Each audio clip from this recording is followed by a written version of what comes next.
नमस्कार दोस्तों, आशा करते हैं कि आप सब ठीक होंगे।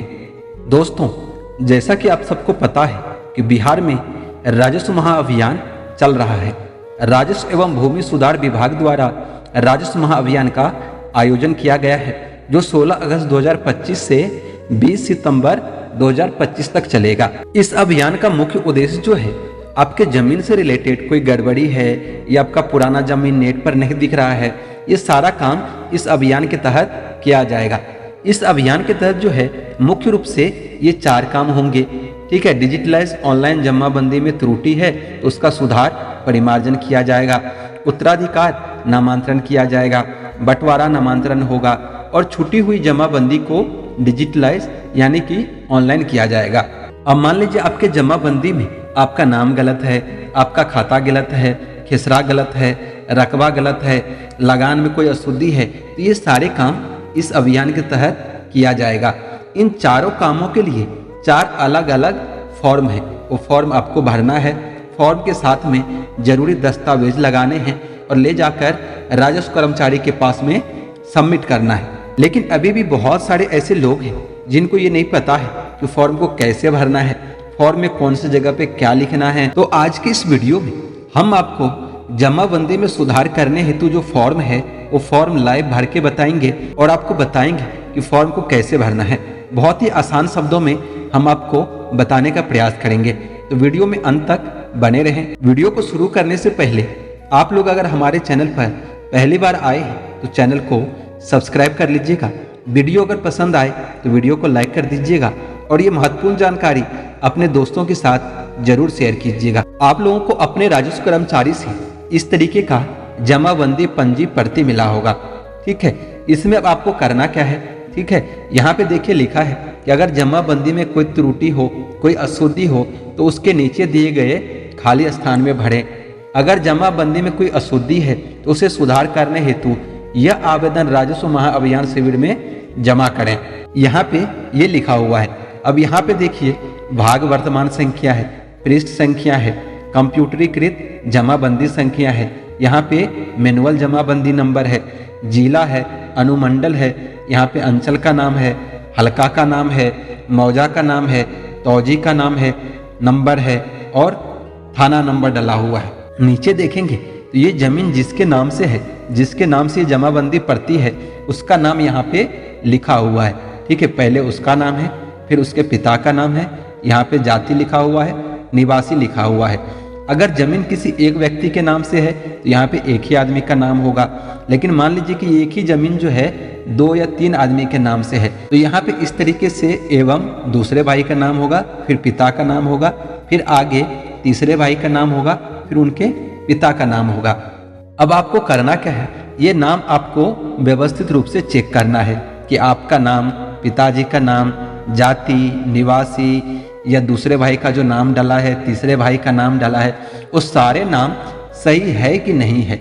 अगर नाम सही है तो कोई बात नहीं, अगर नाम गलत है तो ये जो 2 खाली बॉक्स है इसमें आपको सही सही नाम भर लेना है। जैसे ऊपर लिखा हुआ है इसी क्रम में आपको भरना है कि जैसे नाम है तो इस तरीके से मान लीजिए ये नाम यहाँ पे गलत लिखा है तो सही वाला नाम आपको ऐसे लिख लेना है। पहले नाम लिखना है, फिर पिता लिख के पिताजी का नाम लिखना है, फिर आगे जाति लिखना है, ठीक है, फिर आगे निवासी लिखना है।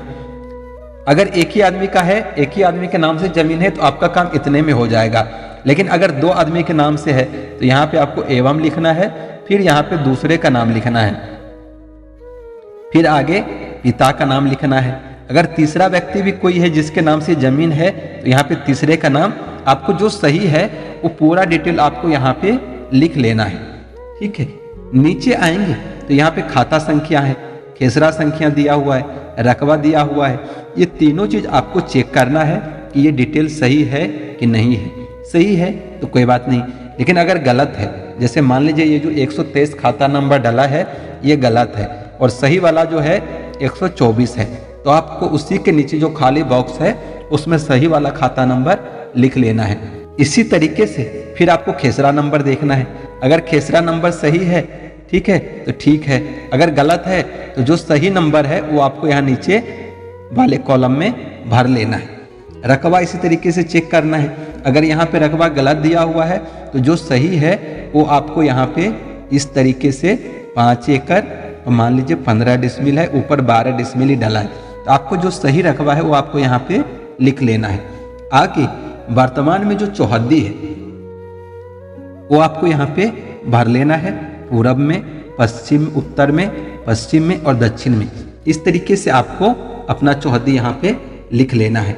आगे यहाँ पे देखेंगे कि अंतिम लगान का वर्ष जो है 2024 दिया हुआ है कि आपने अंतिम लगान जो है 2024 तक का पेड कर दिया है, लेकिन आपको लगता है कि ये गलत डला हुआ है, आपने लगान जो है 2025 तक का पेड कर दिया है, तो आपको यहाँ नीचे जो है खाली वाले बॉक्स में 2025 इस तरीके से लिख देना है। अगर कोई खेसरा छूट गया हो तो उसे यहाँ भरें। मान लीजिए इस जमाबंदी में ये जो मैनुअल जमाबंदी है या ये जो कंप्यूटरीकृत जमाबंदी है, इसमें और भी खाता खेसरा है, लेकिन इसमें डिटेल नहीं आया है। इसमें एक ही खाता का डिटेल आया है 123 का। आपको लगता है कि इसमें और भी खाता खेसरा है जो इसमें छूट गया है, तो आप यहाँ पे नीचे इस तरीके से जो खेसरा छूट गया है खाता वो यहाँ पे लिखना है, उसका खेसरा आपको यहाँ पे लिख लेना है, यहाँ पे उसका जमीन का रकबा लिख लेना है। ठीक है, इस प्रकार से आगे आपको चौहद्दी लिख लेना है। ठीक है, जो भी है सही सही डिटेल आपको यहाँ पे भर लेना है। अब बात करते हैं कि इस फॉर्म के साथ आपको और कौन कौन से कागजात लगाने होंगे। तो यहाँ पे देखेंगे कि कागजों की लिस्ट यहाँ पे दिया हुआ है कि सुधार हेतु कौन सा साक्ष्य आपको देना है। आप इसके साथ में लगान की रसीद लगा सकते हैं, जो आपने लगान 2024 में भरा है या 25 में भरा है वो लगान की रसीद आप लगा सकते हैं। शुद्धि पत्र की कॉपी लगा सकते हैं। ठीक है, शुद्धि पत्र आपको जब आपने ज़मीन का दाखिल खारिज कराया होगा, दाखिल खारिज के समय ही करेक्शन स्लिप मिलता है, उसी को शुद्धि पत्र भी बोलते हैं। आप ये लगा सकते हैं। केबाला की फ़ोटो कॉपी लगा सकते हैं, खतियान की कॉपी लगा सकते हैं, मापी प्रतिवेदन लगा सकते हैं। इन कागजों में से जो भी कागज आपके पास उपलब्ध हो वो कागज आप लगा सकते हैं। ठीक है, अब बात करते हैं कि आगे और कौन सा फॉर्म भरना है। तो इस जमाबंदी के साथ आपको एक फॉर्म और भरना रहेगा, उसको बोलते हैं स्व अभिप्रमाणित शपथ पत्र। ये वाला फॉर्म है, इसके साथ आपको ये भी भरना रहेगा। ठीक है, अब इसको कैसे भरेंगे, ये जो जहाँ पे मैं लिखा हुआ है, तो मैं के आगे जो है जिसके नाम से आप आवेदन कर रहे हो उसका आपको यहाँ पे नाम लिख लेना है। ठीक है, आगे जो है उनके पिताजी का नाम यहाँ पे लिखना है, जो भी पिताजी का नाम हो इस प्रकार से आपको यहाँ पे लिख लेना है। मौजा में आपका मौजा का नाम लिख लेना है। ठीक है, मान लीजिए आपका मौजा का नाम मधेपुर है तो आपने मधेपुर लिख दिया। थाना नंबर में आपको थाना नंबर लिखना है। कई लोग यहाँ पे गलती करते हैं कि थाना का नाम लिख देते हैं, तो आपको ध्यान रखना है यहाँ पे थाना का नाम नहीं, थाना का नंबर लिखना है। यहाँ पे आपको अपने हलके का नाम, जो भी आपका हलका लगता है वो आपको यहाँ पे इस तरीके से लिख लेना है। अंचल का नाम यहाँ पे आपको लिख लेना है, जिला लिख लेना है। आगे पढ़ेंगे कि का निवासी हूँ, राजस्व एवं भूमि सुधार विभाग द्वारा डिजिटलाइज कर ऑनलाइन उपलब्ध कराए गए मेरी जमाबंदी जिला और आगे खाली स्थान है। तो आगे जो आपको ये जिला नंबर दिख रहा है, यहाँ पे अंचल का नाम दिख रहा है, हलका का नाम दिख रहा है, मौजा, थाना नंबर, ये सारा डिटेल आपको वर्तमान में आपका जहाँ पे ज़मीन है, जहाँ पे आपका ज़मीन है, जिस ज़मीन के लिए आप आवेदन कर रहे हैं, ये जो जमाबंदी है, ठीक है, उसका जिला कौन सा लगता है। मान लीजिए आपका घर, यहाँ पे जो एड्रेस डाला है ये आपका घर का एड्रेस हो गया। नीचे जो आगे जो आप डिटेल डालेंगे ये आपको अपने ज़मीन का डालना है। मान लीजिए आपका घर मधुबनी में है और जहाँ पे आपका ज़मीन है वो भी मधुबनी जिला में ही लगता है, तो आपको मधुबनी जिला में ही यहाँ मधुबनी लिखना है, बाकी का डिटेल भरना है। लेकिन मान लीजिए आपका घर तो मधुबनी जिला में है लेकिन ज़मीन आपका किसी और जिला में लगता है, मान लीजिए सुपौल में लगता है या पड़ोस में दरभंगा जिला है तो दरभंगा जिला में आपका ज़मीन लगता है, तो आपको यहाँ पे जहाँ पे ज़मीन है वहाँ का जिला लिखना है, अंचल लिखना है, हलका लिखना है, मौजा लिखना है, यहाँ पे थाना नंबर लिखना है। ठीक है, वॉल्यूम संख्या लिखना है, पृष्ठ संख्या लिखना है, जमाबंदी नंबर लिखना है। जमाबंदी नंबर आपको इसी जमाबंदी पंजी में यहाँ पे और यहाँ पे देखेंगे डला है, ये कंप्यूटरीकृत जमाबंदी नंबर है और ये मैनुअल जमाबंदी नंबर है। तो इस तरीके से आपको यहाँ पे डिटेल भर लेना है।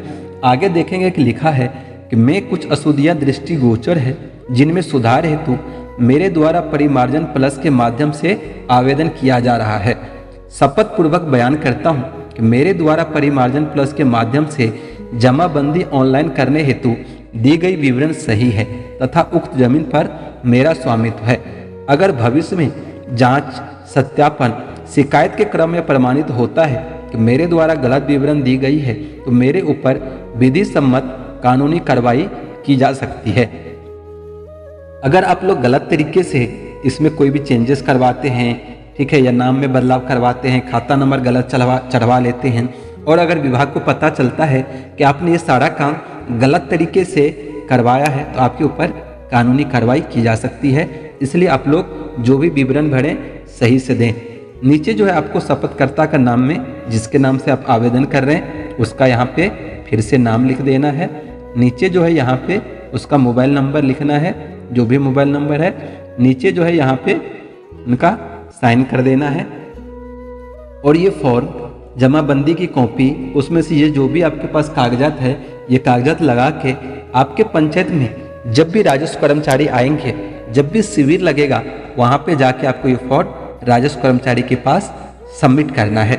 आपके क्षेत्र में सीईओ साहब कब आएंगे, कर्मचारी कब आएंगे, शिविर कहाँ पे लगेगा, किस तारीख को लगेगा, कौन से स्थान पे लगेगा, इन सब चीज़ों के लिए हमने डिटेल वीडियो बना रखा है। आपको आई पैडर में वो वीडियो मिल जाएगा, वहाँ से जाके आप देख सकते हैं।